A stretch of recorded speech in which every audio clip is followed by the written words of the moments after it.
तो कैसे हैं आप सभी। नमस्कार मित्रों, स्वागत है आप सभी का हमारे चैनल पर। Guys, if you are preparing for competitive exam like bank P और railway SSC, then you should watch my video and come to the my channel. So guys, आज हम डिस्कस कर रहे हैं Uttar Pradesh teacher eligibility test, जिसे UP TET बोला जाता है शॉर्ट में। उसके 2011 में जो पेपर प्राथमिक स्तर पर क्लास 1 से 5 के लिए होता है, उसके मैथ सेक्शन के क्वेश्चंस को डिस्कस करेंगे। पेपर में 30 क्वेश्चन मैथ्स के आते हैं और जो 91 नंबर से लेकर 120 तक वो क्वेश्चन होते हैं। तो जिसका पहला क्वेश्चन है, 4 अंकों वाली बृहत्तम तथा न्यूनतम संख्याओं का योगफल है। मित्रों, बृहत्तम यानी मैक्सिमम बोलते हैं अंग्रेजी में, और न्यूनतम माने मिनिमम। तो 4 अंकों से बनने वाली मैक्सिमम जो संख्या बनेगी और जो न्यूनतम संख्या बनेगी, उसका योगफल क्या है। तो मित्रों, 4 अंकों से बनने वाली बृहत्तम संख्या 9999 होगी, क्योंकि यहाँ 4 डिजिट या 4 अंक हैं, और जो संख्या न्यूनतम होगी वो 1000 होगी। ये न्यूनतम संख्या है, मिनिमम संख्या होगी जो 4 अंकों से बनेगी। तो पूछा है 4 अंकों वाली बृहत्तम तथा न्यूनतम संख्याओं का योगफल है। तो मित्रों, हमें इन दोनों संख्याओं को आपस में जोड़ देना है और यही हमारा उत्तर होगा। तो काफ़ी आसान सवाल है ये। 9 9 9 9 1 10 10,999। This is my right answer. तो मित्रों, हमारा अगला प्रश्न था, शुरू में तापक्रम 18 डिग्री सेंटीग्रेड बढ़ता है, फिर 23 डिग्री सेंटीग्रेड घटता है। यदि प्रारंभिक तापमान 27 डिग्री सेंटीग्रेड हो तो अंतिम तापक्रम क्या होगा। तो मित्रों, मान लेते हैं ये किसी दिन की बात हो रही है। अगर किसी दिन प्रारंभिक तापमान हमारा 27 डिग्री सेंटीग्रेड था एटमॉस्फेयर का, और कह रहा है कि शुरू में तापक्रम 18 डिग्री सेंटीग्रेड तक बढ़ा, यानी 27 डिग्री सेंटीग्रेड तापमान प्रारंभिक था, 18 डिग्री सेंटीग्रेड तक बढ़ा, और उसके बाद 23 डिग्री सेंटीग्रेड घट गया। तो इसमें से 23 डिग्री सेंटीग्रेड घटा देंगे। तो ये हो जाएगा 7 8 15 के 5 हाथ में आया 1 2 1 3 1 4, और माइनस 23 डिग्री सेंटीग्रेड। तो फाइनल आंसर हो जाएगा 5 में से 3 गया 2, 4 में से 2 गया 2, 22 degree centigrade is my final answer. तो मित्रों, तीसरा सवाल हमारा सिंप्लीफिकेशन से था। यहाँ पर हमें इसका मान निकालना है। तो आइए डिस्कस कर लेते हैं सवाल को। हमें दिया गया -2 गुणा -3 गुणा -4 गुणा -5 गुणा -6। इस सवाल को हम 2 तरीके से सॉल्व कर सकते हैं।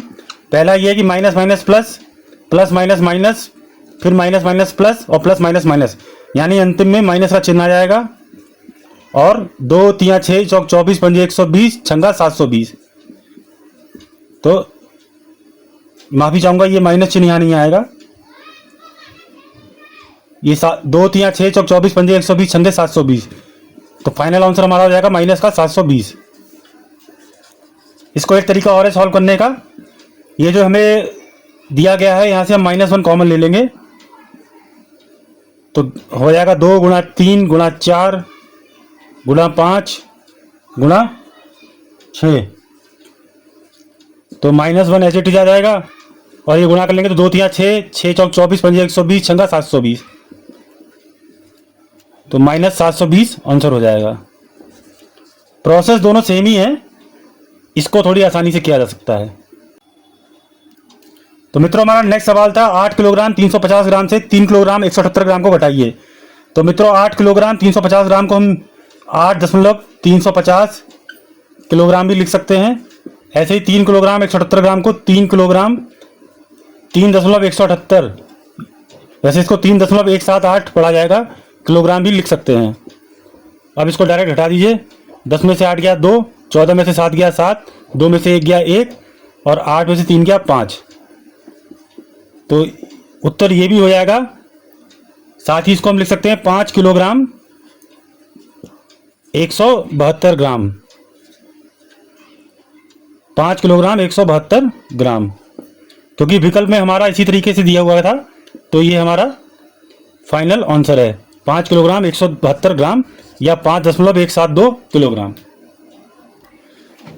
तो मित्रों, हमारा अगला सवाल था, 3.5 सेंटीमीटर व्यास वाले वृत्त की परिधि है। तो मित्रों, हम जानते हैं व्यास को हम अंग्रेजी में डायामीटर भी बोलते हैं। और इसको स्मॉल डी से प्रदर्शित करते हैं, स्मॉल डी से प्रदर्शित करते हैं। तो यदि डी सेंटीमीटर व्यास वाले वृत्त की परिधि के लिए फॉर्मूला होता है डी सेंटीमीटर व्यास वाले वृत्त की परिधि का फार्मूला हम जानते हैं पाई इंटू डी होता है। इसी को हम लोग 2 पाई आर भी कहते हैं। 2 पाई आर, जहां आर वृत्त की त्रिज्या होती है और हम जानते हैं हमारी जो त्रिज्या होती है वो व्यास की आधी होती है, यानी डी बराबर 2r भी लिख सकते हैं। तो मित्रों, जैसा कि हमें सवाल में व्यास ही दिया हुआ है तो हम डायरेक्ट इसको फार्मूले पाई इंटू डी में रख देंगे। तो हमारे वृत्त की परिधि हो जाएगी, पाई की वैल्यू हम सभी जानते हैं 22/7 होती है। तो हमारे वृत्त की परिधि हो जाएगी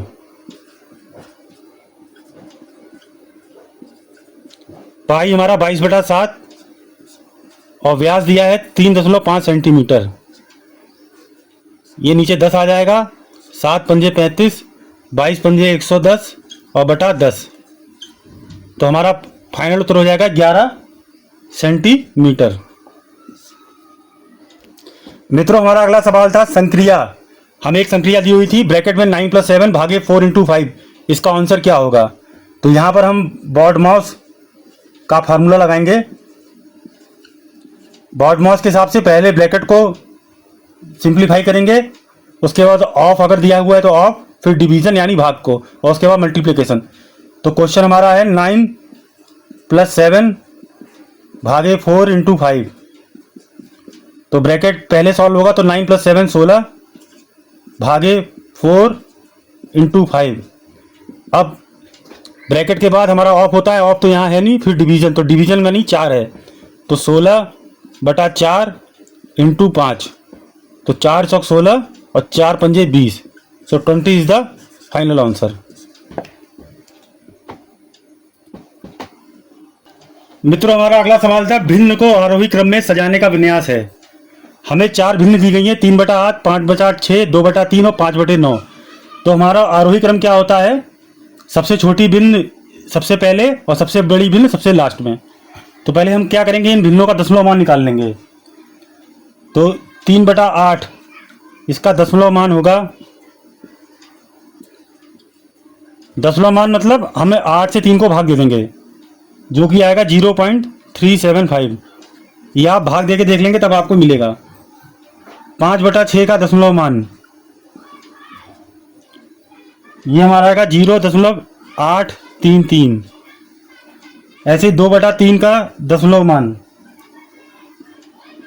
ये आएगा 0.667।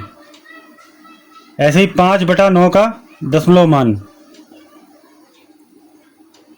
ये हमारा आएगा 0.556। तो मित्रों, जो दशमलव मान सबसे छोटा होगा वही भिन्न सबसे छोटी होगी, और जो दशमलव मान सबसे बड़ा होगा वही भिन्न सबसे बड़ी होगी।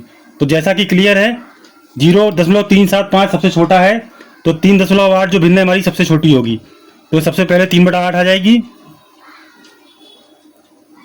उसके बाद हमारा 0.556 इससे बड़ी है, तो 5/9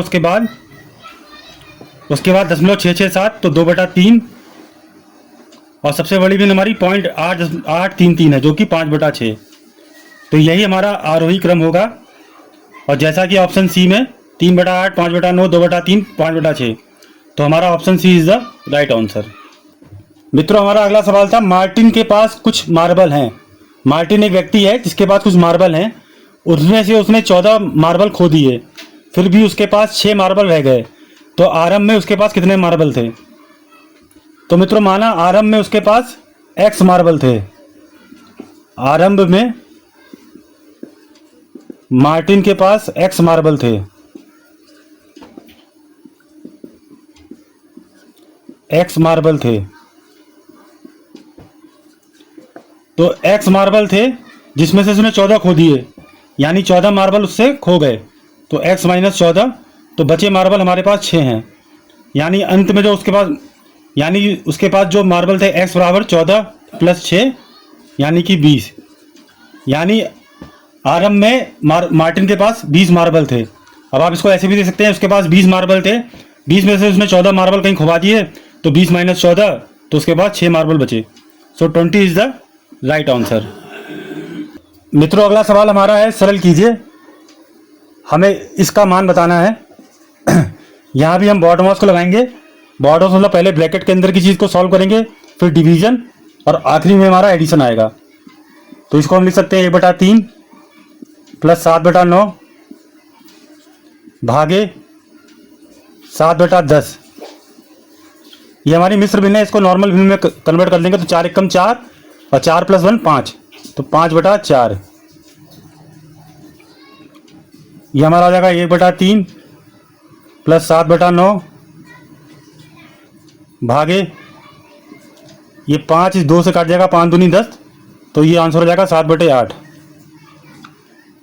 इसके बाद होगा 1/3 प्लस 7/9 भागे 7/8, या इसे लिख सकते हैं 1/3 प्लस 7/9 भागे का चिन्ह मल्टीप्लिकेशन में बदल जाएगा, तो 8 ऊपर और 7 नीचे। यहाँ से 7 से 7 कट जाएगा, तो 1/3 प्लस 8/9, और ये नॉर्मल एडिशन है। 9 हमारा एलसीएम हो जाएगा, तो 3 × 9, 3 एकम 3 प्लस 9 एकम 9 8, यानी 11/9 हमारा आंसर हो जाएगा। इसको हम मिश्र भिन्न में बदल सकते हैं, तो इसको लिख सकते हैं 1 सही 2/9, 9 एकम 9, 9 2 11/9। सो विकल्प में हमारा मिश्र भिन्न में दिया हुआ है, इसलिए इसको मिश्र भिन्न में कन्वर्ट कर दिया मैंने। 1 सही 2/9 इज माई फाइनल आंसर। मित्रों जो हमारा अगला सवाल था, हमें 2.6 × 0.91 का मल्टीप्लिकेशन ज्ञात करना है।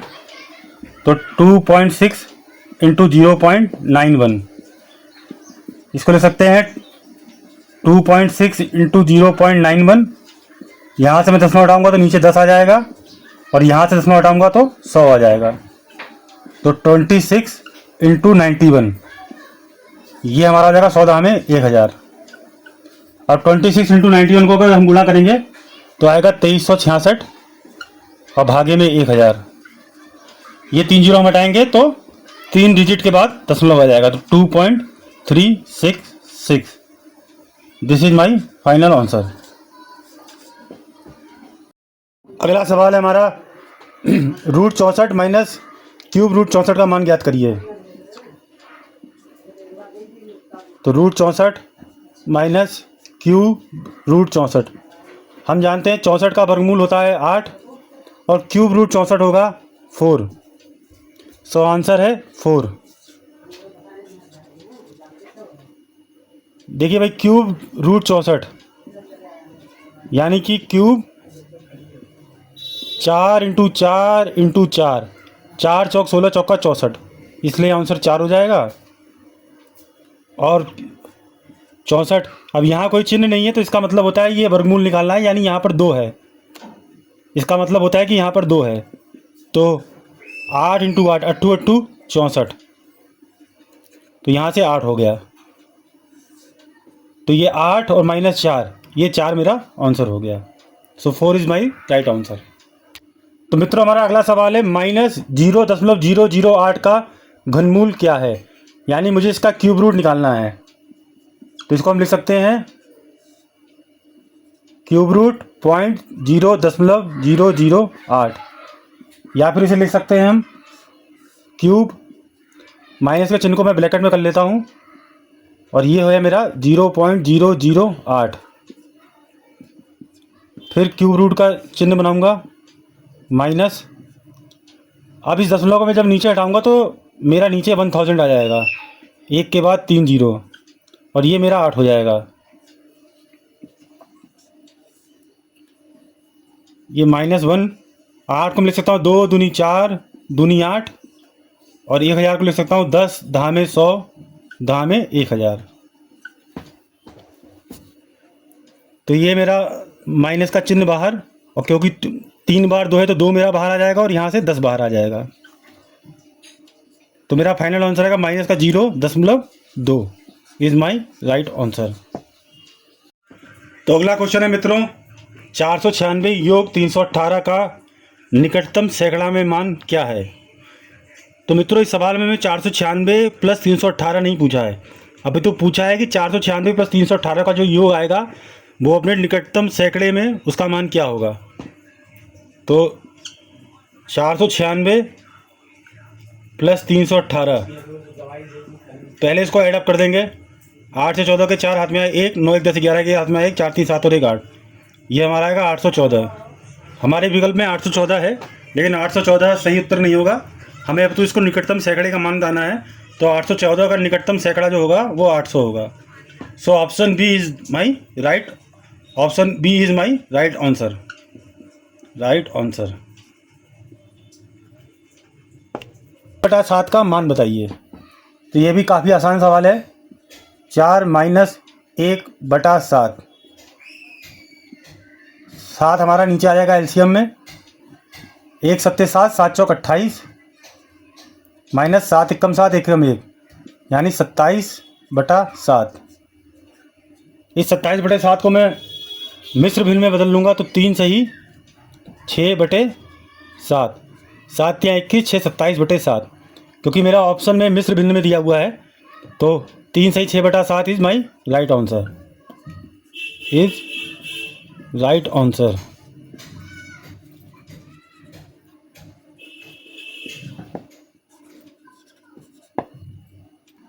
मित्रों अगला सवाल है 2 सही 1/4 प्लस 3/4 की क्या वैल्यू होगी। तो ये भी काफ़ी आसान सवाल है। 2 सही 1/4 प्लस 3/4, 2 से 1/4 को लिख सकता हूँ 4 दूनी 8 और 1 9/4 प्लस 3/4। यहाँ से 4 एलसीएम हो जाएगा मेरा, ऊपर 9 प्लस 3, यानी कि 12/4, 4 तियाँ 12। सो 3 इज़ माई राइट आंसर। तो मित्रों अगला प्रश्न है 2 समानांतर रेखाओं के बीच की दूरी। विकल्प है ऑप्शन ए घटती है, ऑप्शन बी बढ़ती है, ऑप्शन सी बराबर रहती है, ऑप्शन डी घट या बढ़ सकती है। वैसे मित्रों इसका ऑप्शन होगा, उत्तर होगा ऑप्शन सी बराबर रहती है। लेकिन फिर भी मैं इसको व्याख्या कर देता हूँ आपको। 2 समांतर रेखाएं हमारी इस तरह से होती हैं। ये हमारी 2 समानांतर रेखाएं हैं और ये अनंत तक कभी आपस में मिलती नहीं, और इनके बीच की, इन दोनों रेखाओं के बीच की जो दूरी होती है एक समान रहती है अनंत तक, और अनंत तक जाकर भी आपस में कभी मिलती नहीं है, इसलिए इन्हें समानांतर रेखाएं कहते हैं। समानांतर शब्द को अगर हम संधि विच्छेद कर देंगे तो समान प्लस अंतर, यानी जिनके बीच का अंतर हमेशा समान रहे। उदाहरण के लिए रेलवे की दोनों पटरियाँ, जो रेलवे की हमारी पटरियाँ होती हैं, ट्रैक होती है, इस पर पहिए चलते हैं, उन दोनों में आपस में समान अंतर रहता है और कभी आपस में मिलती नहीं है। इसलिए सही उत्तर है ऑप्शन सी बराबर रहती हैं। So option C is my right answer. मित्रों हमारा अगला प्रश्न है 270 डिग्री माप के कोण को, एक उदाहरण है, मतलब जानना चाहता है कि 270 डिग्री के कोण को हम क्या कहेंगे। वैसे इसका उत्तर है ऑप्शन डी प्रतिवर्ती कोण, लेकिन फिर भी मैं आपको इसके लिए व्याख्या कर देता हूँ। हम जानते हैं कि 90 डिग्री से छोटे के कोणों को कहते हैं हम न्यून कोण। 90 डिग्री से छोटे कोणों को कहते हैं न्यून कोण। 90 डिग्री के कोण को हम समकोण कहते हैं, तथा वे कोण जो 90 डिग्री से बड़े हों और 180 से छोटे हों उनको हम अधिक कोण कहते हैं। 90 डिग्री से बड़े और 180 डिग्री से छोटे, उनको हम अधिक कोण कहते हैं। और जो कोण 180 डिग्री का होता है, 180 डिग्री वाले कोण को हम ऋज कोण या सरल कोण कहते हैं। ऋजु कोण या सरल कोण।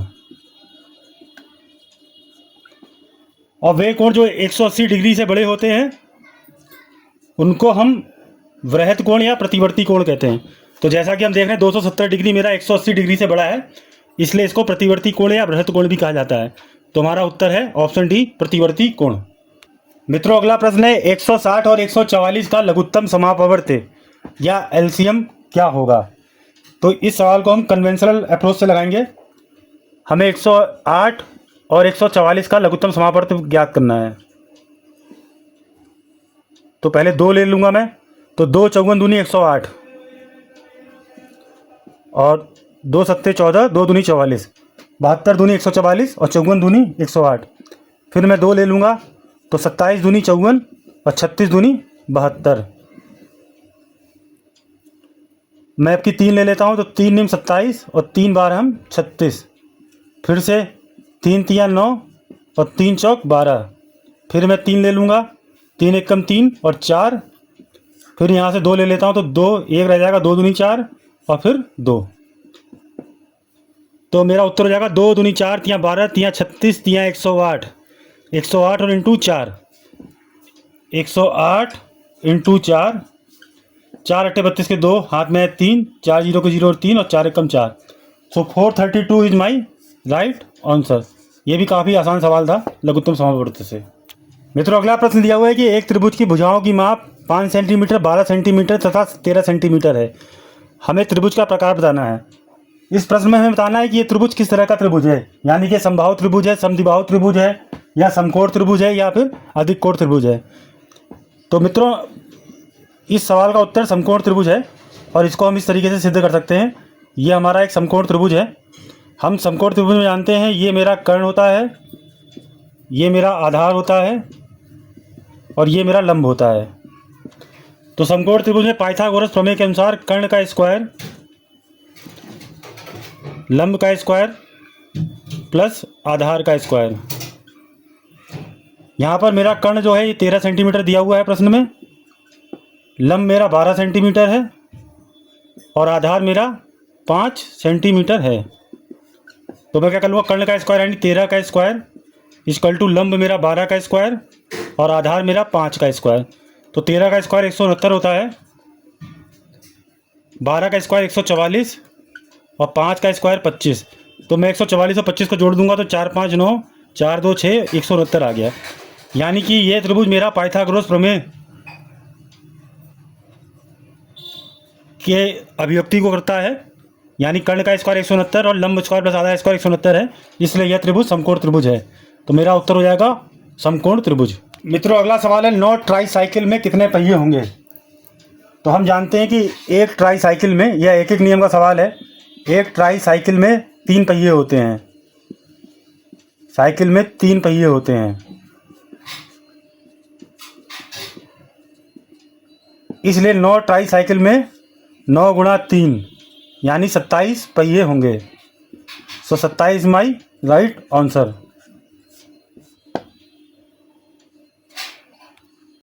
मित्रों, अगला सवाल है 10 सही 1/2 मीटर लंबी रस्सी से 4 सही 5/8 मीटर काटा गया, शेष रस्सी की लंबाई कितनी है। तो हमें दिया गया है रस्सी की लंबाई जो कि दी गई है 10 सही 1/2 मीटर। 10 सही 1/2 तो 2 धागे में 20 यानी 21/2 मीटर। तो 21/2 मीटर की लंबी रस्सी है और इसमें से 4 सही 5/8 मीटर काटा गया।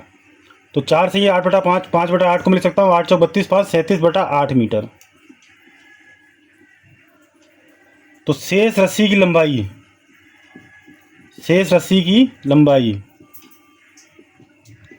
21/2 माइनस 37/8, 37/8, 8 हमारा एलसीएम हो जाएगा।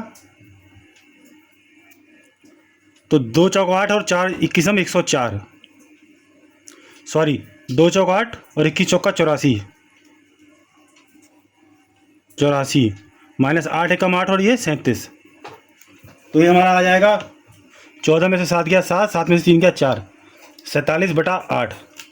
अब इस 47/8 को मैं मिश्र भिन्न में बदल लूँगा तो ये आएगा 5 सही 7/8, 8 पंजे 40 और 7 47।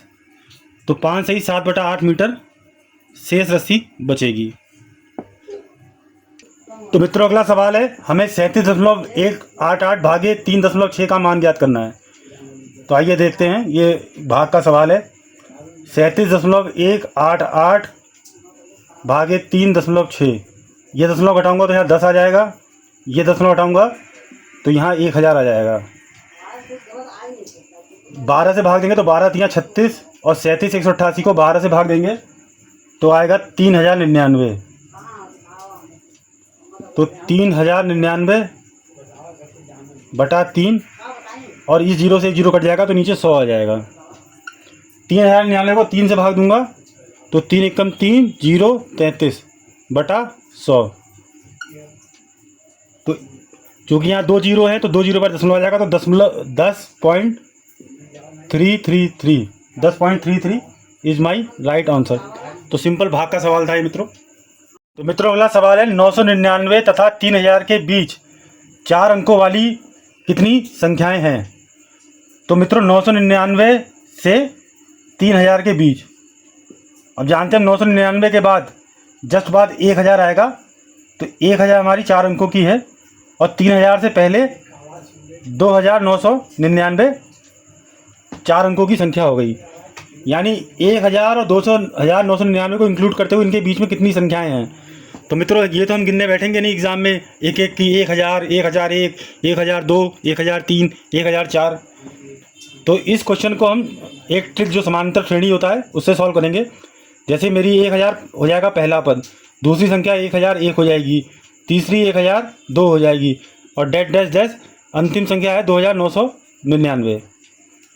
तो मैं जानता हूँ समांतर श्रेणी में एक फार्मूला होता है अंतिम पद L इक्वल टू प्रथम पद प्लस n-1 इंटू डी। यहाँ d सार्वांतर होता है, यानी दोनों पदों के बीच का जो अंतर होता है उसको d बोलते हैं। तो यहाँ पर d होगा मेरा 1, L है मेरा अंतिम पद 2999, A है मेरा प्रथम पद जो कि 1000 है और n का मतलब होता है पदों की संख्या। तो फार्मूले में रख दूंगा 2999 प्रथम पद 1000 प्लस n-1 और d मेरा हो जाएगा 1।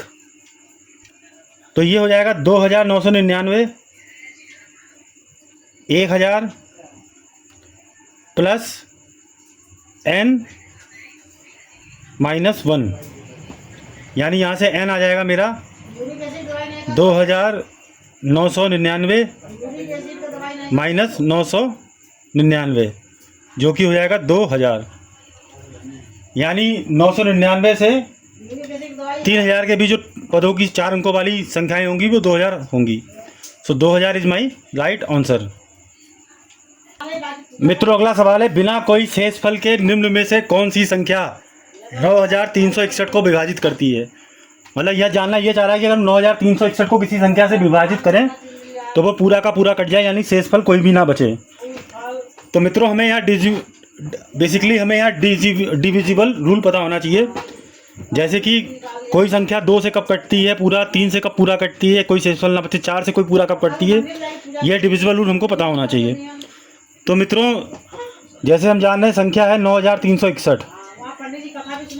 अब इसके अल्टरनेट पदों को, जैसे 9 के बाद इसका दूसरा अल्टरनेट पद 6 है और ये 3 और ये 1, तो इसके अल्टरनेट पदों का योग यानी कि 9 + 6 माइनस दूसरे वाले अल्टरनेट पद यानी 3 + 1, 9 और 6 15 और माइनस 3 और 1 4, यानी ये 11 आ रहा है। तो अल्टरनेट पदों का योग अगर 11 से विभाजित 11 आए या 11 से विभाजित होने वाली संख्या आ जाए तो वह संख्या 11 से विभाजित हो जाती है। इसलिए इस सवाल का उत्तर होगा हमारा 11, क्योंकि 11 जो है 9361 को बिना शेषफल के विभाजित कर देगा पूरा पूरा। जैसे 11 × 8 = 88 से देख भी लेते करके 5, 11 × 5 = 55 और 1 11 × 11। यहाँ मित्रों हमारा शेषफल कुछ नहीं बचा है और ये संख्या पूरी विभाजित हो गई, अतः इसका उत्तर है 11। मित्रों अगला सवाल है 1 सही 1/2 में कितने आधे हैं।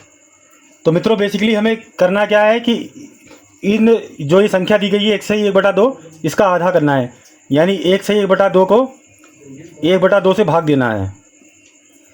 तो 1 सही 1/2 लिख सकते हैं हम, 2 एकम 2 1 3/2 और भागे 1/2 अर्थात 3/2 भागे का चिन्ह मल्टीपल के चिन्ह में बदल जाएगा तो 2 ऊपर चला जाएगा और 1 नीचे आ जाएगा। तो 2 से 2 कैंसिल यानी 3। तो 3 इज माई राइट आंसर। अगला सवाल है मित्रों 44 माइनस 6 प्लस 43 इंटू 2 माइनस 87। इसको सिंप्लीफाई करके इसका आंसर निकालना है। तो एक बार लिख लेते हैं 44 माइनस 6 प्लस 43 इंटू 2 माइनस 87। तो हम चूंकि बॉड मास का रूल जानते हैं, ब्रैकेट उसके बाद ऑफ उसके बाद डिवीजन बॉड मास और फिर एम माने मल्टीप्लिकेशन। तो सबसे पहले मल्टीप्लिकेशन होगा। तो 44 माइनस 6 प्लस 83 दूनी 86 और माइनस 87। अब 44 और 86 को एक साथ जोड़ लेंगे तो 6 4 10 के सिफर हाथ में आए 8 4 12 और 1 13 और माइनस का यहाँ चिन्ह ले लेंगे। हालांकि इसको एक स्टेप कम में करा सकता था सवाल, लेकिन आप लोगों को समझाने के लिए तो माइनस का चिन्ह मैं कॉमन ले लूँगा। तो 6 और प्लस 87 इस तरह से हो जाएगा। तो 130 माइनस 93, 130 माइनस 93। तो 130 में से 93 घटाएंगे तो हमारा उत्तर आएगा 10 में से 3 गया 7, 12 में से 9 गया 3। सो 37 इज माई राइट आंसर। मित्रों अगला सवाल है 8.2 सेंटीमीटर लंबी प्रत्येक भुजा वाले वर्ग की परिसीमा क्या है। तो वर्ग की परिसीमा या वर्ग का परिमाप, जिसका फार्मूला होता है वर्ग की परिसीमा या परिमाप, इसको लिख सकते हैं वर्ग की परिसीमा या वर्ग का परिमाप, वर्ग का परिमाप। इसका फार्मूला होता है 4 इंटू ए। यहाँ ए जो होती है वर्ग की भुजा होती है। तो 4 इंटू यहाँ दिया हुआ है वर्ग की भुजा 8.2 सेंटीमीटर। तो 4 दूनी 8 और 4 अट्ठे 32। तो 32.8 सेंटीमीटर इज राइट आंसर।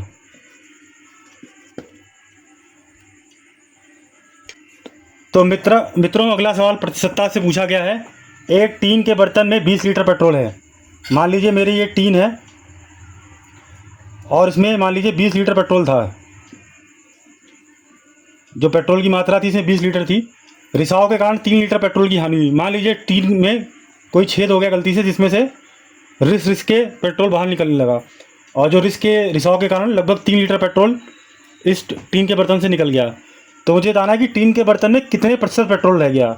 मुझे ये नहीं बताना कि टीन के बर्तन में कितने लीटर पेट्रोल बचा, अभी तो बताना है इसकी प्रतिशतता कितनी रह गई। तो मित्रों 20 लीटर पेट्रोल था और 3 लीटर रिसाव के कारण निकल गया पेट्रोल। तो शेष पेट्रोल जो बचा टीन में बर्तन में, शेष पेट्रोल जो बर्तन में बचा वो होगा 20 माइनस 30 3, यानी 17 लीटर पेट्रोल मेरे बर्तन में पहुंच गया। और मुझे उत्तर देना है कि कितने प्रतिशत पेट्रोल रह गया। तो 17 लीटर अभी है इंटू 100 और कितने लीटर था यानी 20। तो 20 पंजे 100, 17 पंजे 85। तो 85% लीटर पेट्रोल अभी बर्तन में बचा हुआ है। This is my answer. तो मित्रों अगला सवाल एक एक नियम से है। 3 पेंसिल का मूल्य 20 रुपये है तो 6 दर्जन पेंसिल का मूल्य क्या होगा। तो यदि 3 पेंसिल का मूल्य 20 रुपये है तो एक पेंसिल का मूल्य होगा 20/3 रुपये। अब मित्रों हम जानते हैं 6 दर्जन पेंसिल में कितनी, एक दर्जन में हमारी 12 पेंसिल होंगी। तो 6 दर्जन में 72 पेंसिल हो जाएंगी। 72 पेंसिल ही मेरी 6 दर्जन पेंसिल होंगी। तो 72 पेंसिल का दाम निकालने के लिए 20/3 इंटू 72। तो इसको दिखाएं 3 दूनी 6, 3 चौक 12, 24 या 72 और 24 को 20 से मल्टीप्लाई कर देंगे। 24 0 के 0, 24 दूनी 48, 480 रुपये। तो मित्रों 6 दर्जन पेंसिल का मूल्य पूछे या 72 पेंसिल का मूल्य 480 रुपये हो जाएगा। तो इसी के साथ हमारा यूपी टेट 2011 में आए प्राथमिक स्तर के जो क्लास 1 से 5 के लिए एग्ज़ाम। तो मित्रों अब हम डिस्कस कर रहे हैं Uttar Pradesh teacher eligibility test की जो 2013 में परीक्षा हुई थी। उसमें प्राथमिक स्तर जो क्लास 1 से 5 के बच्चों के लिए होता है, उसमें जो गणित सेक्शन में जो एग्ज़ाम हुआ था उसके क्वेश्चनों को। तो आइए देखते हैं। हमारा क्वेश्चन नंबर इसमें 91 था। समीकरण 2 की पावर x + 5 = 2 की पावर x + 3 + 12। इसमें हमें x का मान ज्ञात करना है। मैं x का मान ज्ञात करिए।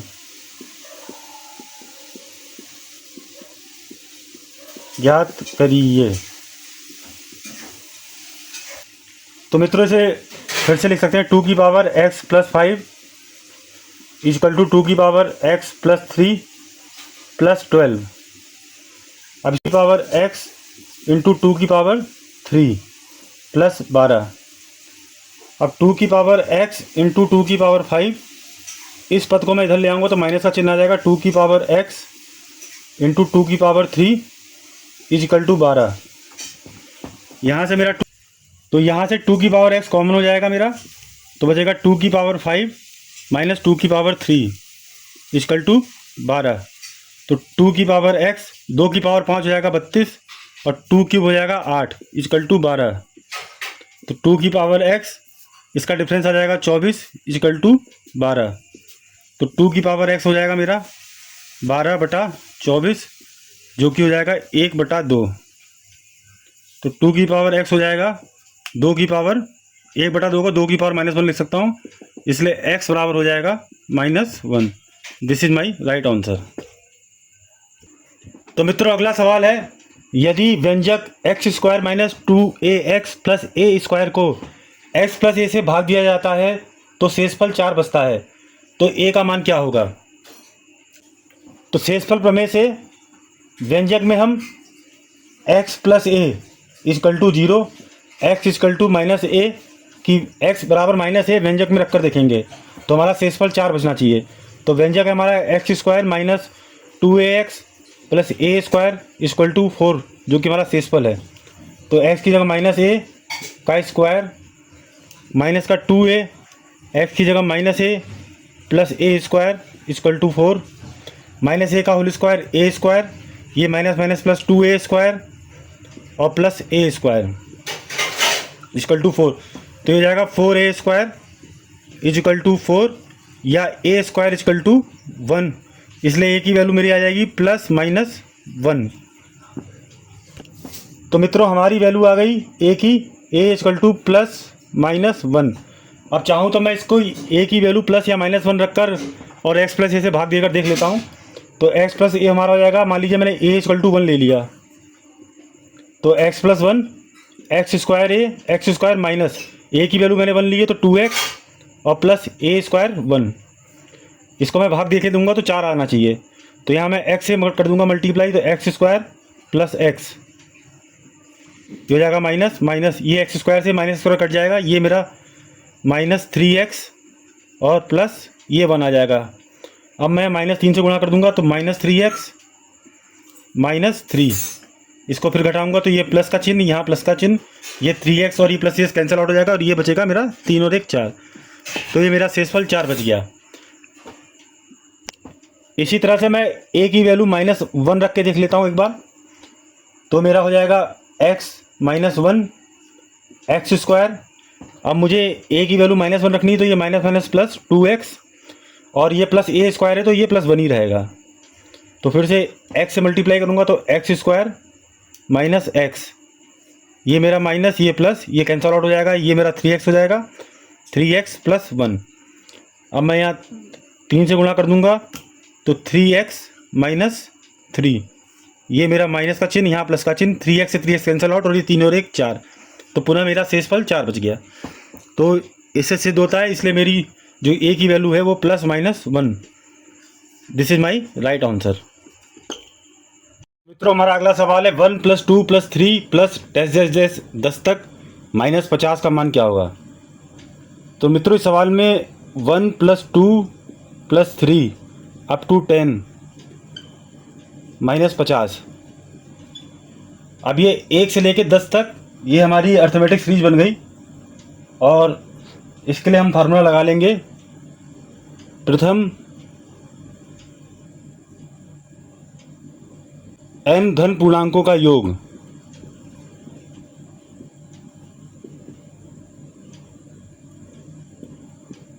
इसका फार्मूला होता है n × n+1 / 2। यहाँ n जो है नंबर ऑफ टर्म्स हैं, तो इस सीरीज में 10 पद हैं टोटल, तो 10 + 1 / 2, ये हमारा हो जाएगा 10 × 11 / 2 यानी 110/2 यानी 55। तो इसका उत्तर आ गया 55 और -50। सो 5 इज माई राइट आंसर। तो मित्रों अगला सवाल है, यदि प्रेक्षणों x, x+3, x+5, x+7 और x+10 का माध्य 9 है, तब अंतिम 3 प्रेक्षणों का माध्य है। तो मित्रों बेसिकली हमें यहाँ टर्म्स दिए गए x, x+3, x+5, x+7, x+10 जिनका एवरेज 9 है। तो हम जानते हैं एवरेज के लिए x, x+3, x+5, x+7 plus x+10, ये हमारे टोटल 5 पद हैं, 1 2 3 4 5। तो इन पदों का एवरेज जो है दिया गया है हमें 9, माध्य को अंग्रेजी में एवरेज भी कहते हैं।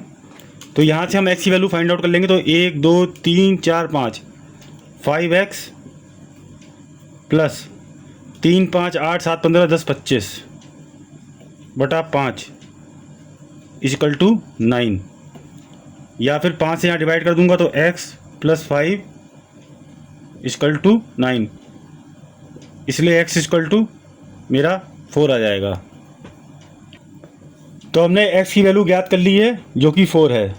अब मुझसे कहा गया अंतिम 3 प्रेक्षण, अंतिम 3 यानी x+5, x+7 और x+10 का माध्य क्या होगा। तो अंतिम 3 का निकालने के लिए x+5 plus x+7 plus x+10, ये हमारे 3 पद हैं। तो ये हो जाएगा मेरा बटा 3। अब मुझे x की वैल्यू 4 पता है, तो मैं x की वैल्यू 4 रख दूंगा। तो 4 + 5 + 4 + 7 + 4 + 10 और नीचे 3। तो ये हमारा 4 5 9 4 13 7 20 4 24 10 34। तो ये हमारा आएगा 34/3। परंतु उत्तर में जो विकल्प दिए गए हैं वो कंपाउंड मतलब मिश्र भिन्न में है। तो 34/3 को मैं मिश्र भिन्न में बदल लूँगा, जो कि हो जाएगी 11 से ही 1/3। 3 11 33 plus 1 34/3। So right answer is 11 सही 1/3। तो मित्रों अगला प्रश्न है, यदि किसी चतुर्भुज के विकर्ण एक दूसरे को समकोण पर द्विभाजित करते हैं तो यह चतुर्भुज कैसा होगा। ऑप्शन में है मेरा, ऑप्शन ए समचतुर्भुज, ऑप्शन बी समलंब चतुर्भुज, ऑप्शन सी आयत और ऑप्शन डी पतंग। तो इसका सही उत्तर होगा समचतुर्भुज। समचतुर्भुज के जो विकर्ण होते हैं यदि उनको मिला दें तो वो दोनों जो त्रिभुज बनेंगे वो एक दूसरे को समकोण पर काटेंगे। साथ ही यह प्रॉपर्टी वर्ग के साथ भी लागू होती है। यदि वर्ग के, जैसे मान लीजिए ये चतुर्भुज है एक, माफ़ कीजिएगा सीधी लाइन नहीं है, ये एक चतुर्भुज है, इसके विकर्ण को मैं मिला दूंगा तो ये जो 2 त्रिभुज बन रहे हैं ये समकोण त्रिभुज होंगे। तो यही पूछ रहा है इस प्रश्न में। मित्रों अगला प्रश्न ज्योमेट्री से है, कार्तीय तल में बिंदु -2, -3 किस पाद में स्थित है। मतलब ये जानना चाह रहा है -2 -3 किस चतुर्थांश में स्थित है। तो मित्रों मैं एक कोऑर्डिनेट प्लेन बना लेता हूँ। ये हमारा मूल बिंदु O, जिसे ओरिजिन भी बोलते हैं, ये है, ये मेरा प्रथम चतुर्थांश होता है, प्रथम चतुर्थांश। और प्रथम चतुर्थांश में ये पॉजिटिव x एक्सेस और ये पॉजिटिव y एक्सेस। तो यहाँ पर जो बिंदु होंगे दोनों प्लस प्लस होंगे, क्योंकि यहाँ भी पॉजिटिव यहाँ भी पॉजिटिव। इसे प्रथम चतुर्थांश बोलते हैं। ये सेकंड चतुर्थांश है हमारा, सेकंड चतुर्थांश। यहाँ क्या होगा, पहले नेगेटिव x एक्सिस में आएगा फिर पॉजिटिव x एक्सिस में ऊपर जा रहा है, तो यहाँ माइनस और प्लस। अब ये हमारा मृत्यु होता है ये वाला तृतीय चतुर्थांश। यहाँ क्या होगा, पहले -x एक्सिस में आएगा फिर -y एक्सिस में आएगा। ये हमारा -y एक्सिस है और ये -x एक्सिस है, तो ये माइनस फिर नीचे माइनस, तो ये जो होंगे माइनस कॉमा माइनस। और ये हमारा फोर्थ चतुर्थांश है। यहाँ हमारा पहले पॉजिटिव प्लस में और उसके बाद निगेटिव नीचे, तो प्लस माइनस। तो हमारा जो बिंदु है -2 -3, यानी ये दोनों माइनस का चिन्ह यहाँ पर है, तो -2 -3 तृतीय चतुर्थांश में स्थित है। सो राइट आंसर है हमारा तृतीय चतुर्थांश या तृतीय पाद में स्थित है। मित्रों अगला सवाल है, एक व्यक्ति अपनी यात्रा का 2/5वां भाग ट्रेन से, 1/3 बस के द्वारा, 1/4 कार से तथा शेष 3 किलोमीटर की दूरी पैदल चला, तो इसकी यात्रा की कुल दूरी कितनी है। माना यात्रा की कुल दूरी x है, यात्रा की कुल दूरी x है, x किलोमीटर है। तो व्यक्ति ने अपना 2/5वां भाग ट्रेन से पूरा किया, तो ट्रेन द्वारा तय की गई दूरी होगी,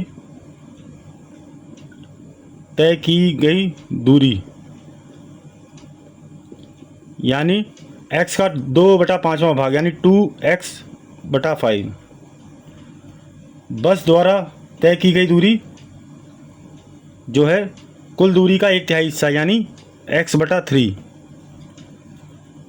और कार द्वारा तय की गई दूरी जो है वो है 1/4 यानी x/4। तो मित्रों साथ में हमें दिया कि शेष 3 किलोमीटर की दूरी उसने पैदल चली, यानी इतनी दूरी तो इसने विभिन्न साधनों से करी है, शेष 3 किलोमीटर की दूरी उसने पैदल चली है।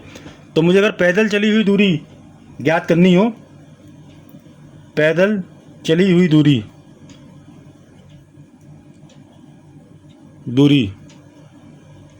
तो वो हो जाएगी कुल दूरी x माइनस इन तीनों दूरियों को मैं ऐडअप कर लूँगा, तो 2x/5 plus x/3 plus x/4। तो पैदल तय की गई कुल दूरी हो जाएगी, पैदल तय की गई दूरी ये हो जाएगी हमारी x माइनस ब्रैकेट में 2x/5 plus x/3 plus x/4। तो मैं ये एलसीएम ले लूँगा जो कि आ जाएगा 60, तो x माइनस ये मैंने एलसीएम ले लिया, ये 60 आएगा, तो 5 12 60, 12 दूनी 24x प्लस 20 3 20 60 तो 20x प्लस 4 15 60 तो 15x। ये मेरा हो जाएगा x माइनस, इसको मैं जोड़ लूँगा, तो 24 और 20 44, 44 10 54, 54 और 5 59x, 59x/60, या ये हो जाएगा 60x माइनस 59x/60, यानी ये हो जाएगा x/60 इक्वल टू 3 किलोमीटर, इसलिए x इक्वल टू 180 किलोमीटर। तो कुल दूरी हो जाएगी 180 kilometre, is my right answer. मित्रों अगला सवाल है, हमें दिया गया है x plus 1/x equal to 5। यदि x प्लस 1/x की वैल्यू 5 है तो हमें ज्ञात करनी है x स्क्वायर प्लस 1/x² की वैल्यू। तो x plus 1/x equal to 5, दोनों साइड का मैं वर्क कर दूंगा, तो x प्लस 1/x का होल स्क्वायर, तो ये 5 स्क्वायर। अब मैं जानता हूँ a प्लस b का होल स्क्वायर होता है a² plus b² plus 2ab, तो वो यहाँ लग जाएगा, तो x square plus 1/x² plus 2ab, तो 2 इंटू एक्स इंटू बी, ये हमारा हो जाएगा 25। तो x स्क्वायर प्लस 1/x², ये x कट जाएगा, प्लस 2 इक्वल टू 25। यहाँ से x स्क्वायर प्लस 1/x², ये 2 मेरा उस साइड चला जाएगा, तो 23। सो 23 इज माई राइट आंसर। मित्रों अगला प्रश्न है, हमें x प्लस वाई का होल क्यूब माइनस ब्रैकेट में x³ प्लस y³ का मान निकालना है। तो इसके लिए हमें पहले पता होना चाहिए कि a प्लस बी का होल क्यूब का फार्मूला जो होता है वो यहाँ लगेगा।